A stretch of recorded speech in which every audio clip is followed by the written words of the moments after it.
It's like they knew you. You have animals on the wall, see?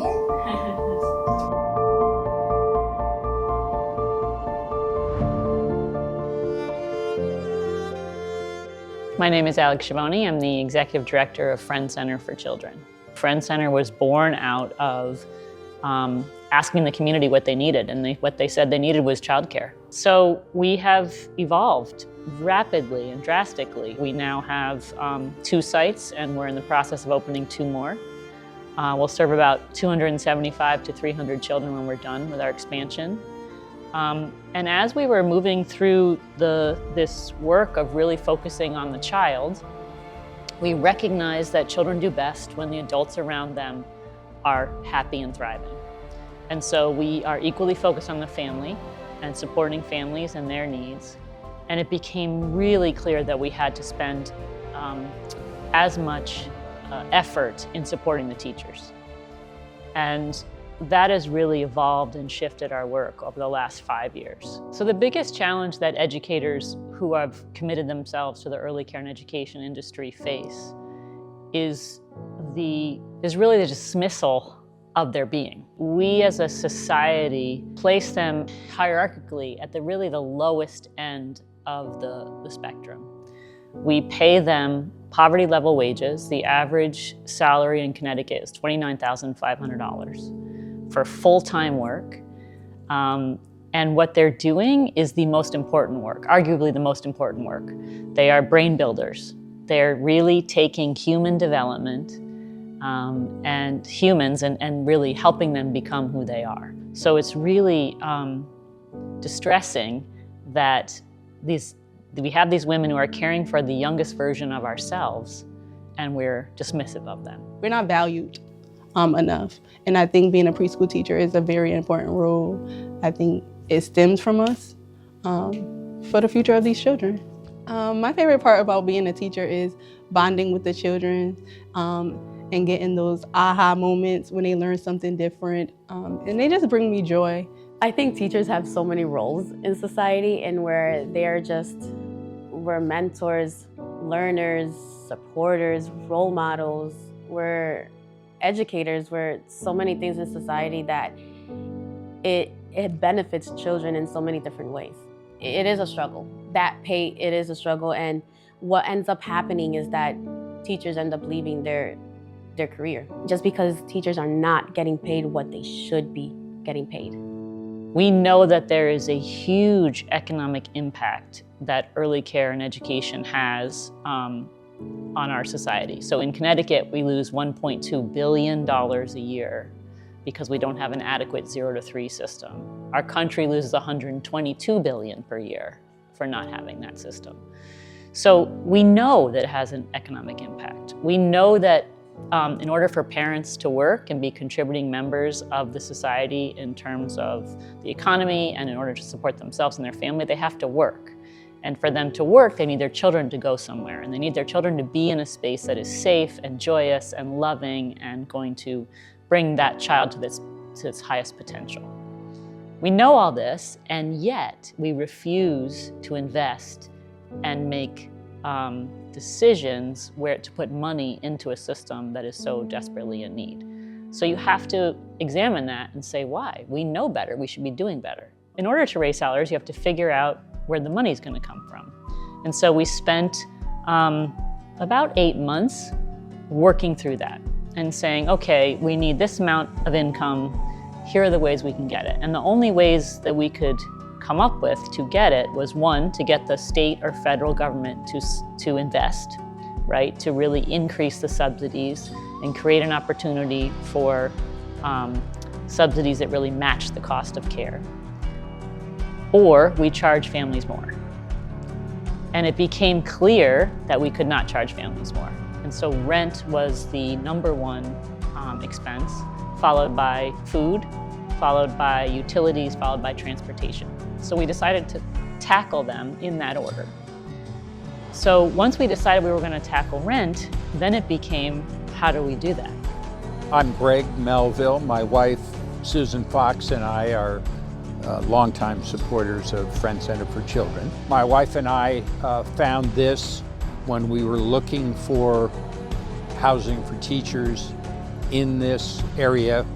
This was within walking distance of the Friends Center on East Grand Avenue, so we saw it as a way to provide housing and also boost salaries for teachers.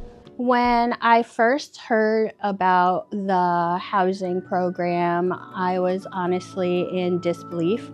I had never heard of a program where you could get housing through your job before, especially in early childhood. I've worked in other early childhood facilities before and have never heard of a program like this.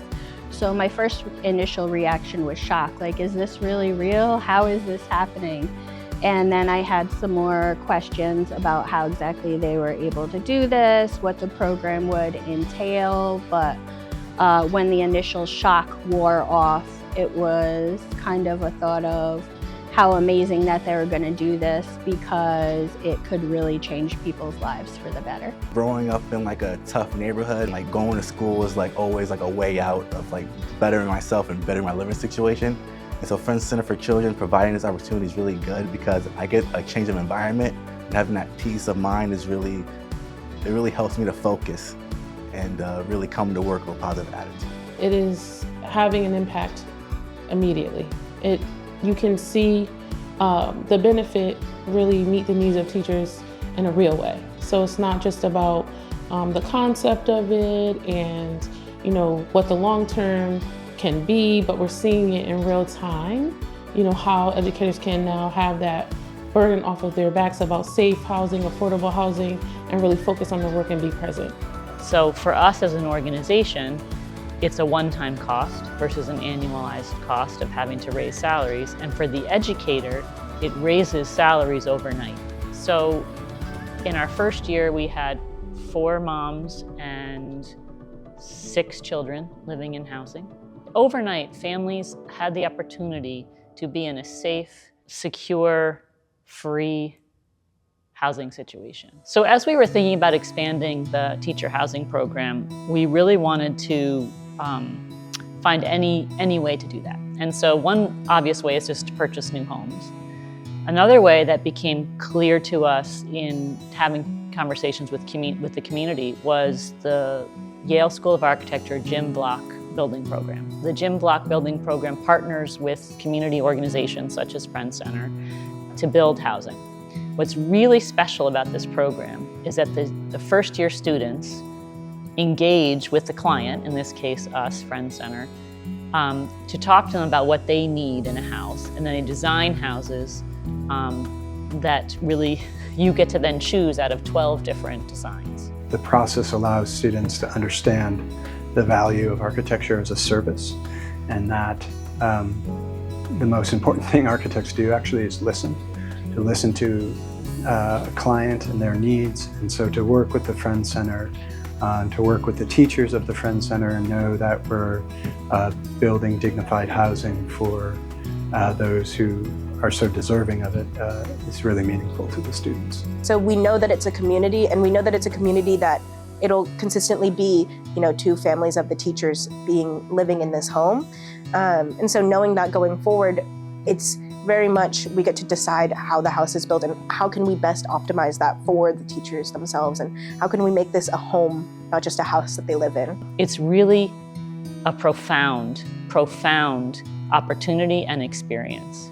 So I knew that we were going to get a house out of it. Like that's the work of it, right? You meet with them, they design a house, they build it, you get this home. What I didn't realize was how impactful the relationship was going to be between the architect students and our teachers. The women who do this work are unseen and often unheard. To have them be a part of a process where 60 to 70 higher education students at one of the most elite universities in the country, we're seeing them as the experts. We're listening to them as really the most important thing in their world at that moment, right? To watch that interaction, I would see the women come into these meetings with sort of a weight and come out of these meetings looking lighter. It was really unbelievable to watch. All of this is replicable, right? The replication of this project is about changing the way we think about things.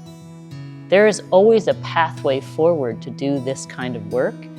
It's often met with, that can't be done. Just simply not having to worry about rent each month and being able to place those funds into something else, whether it's to pay off a loan or just simply for saving. So when they are ready to leave Friends Center housing, they're able to pay for something independently.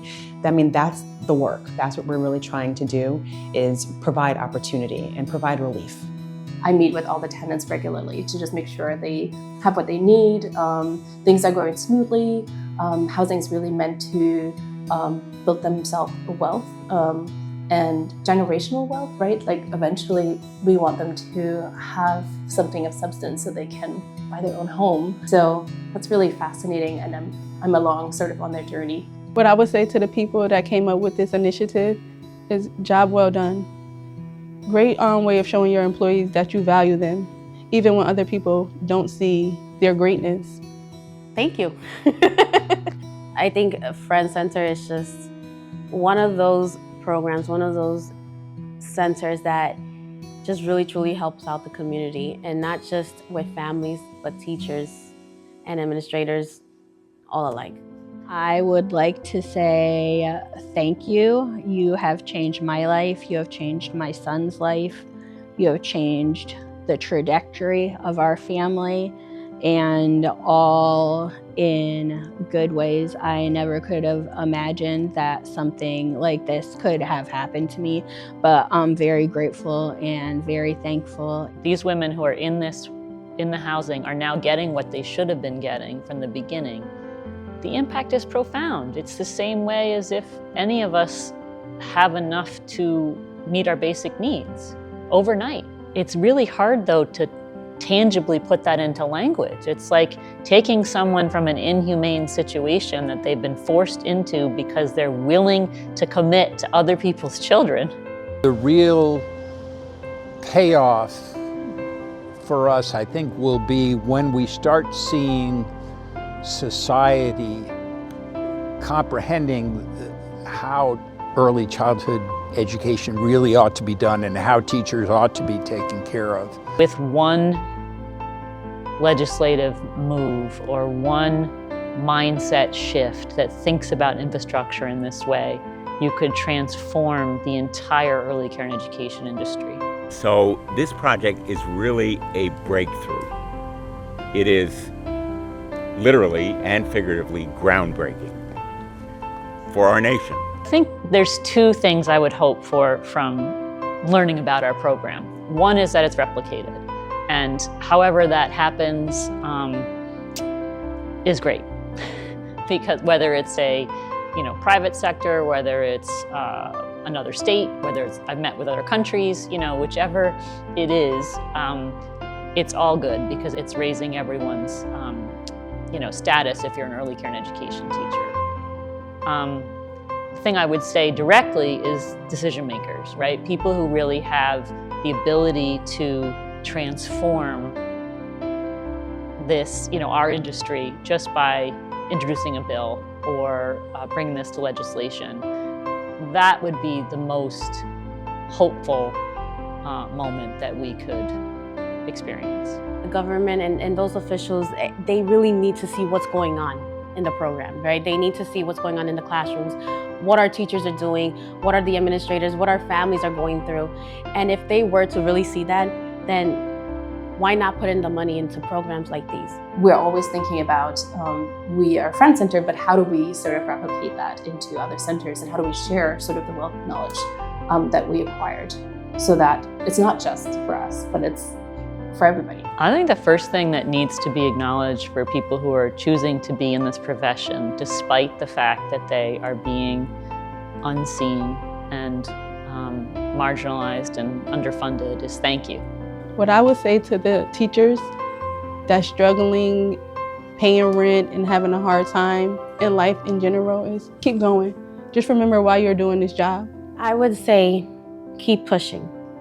And if you have the support, take it. I would say that your hard work is not overlooked and you are valued because you are a hero. You're coming to work, making sure that everyone is learning, making sure that people have what it takes to succeed in life. And I would say that keep going because even though you may not see it, you are making a difference in someone's life. Thank you for being willing to step into this role and take care of us.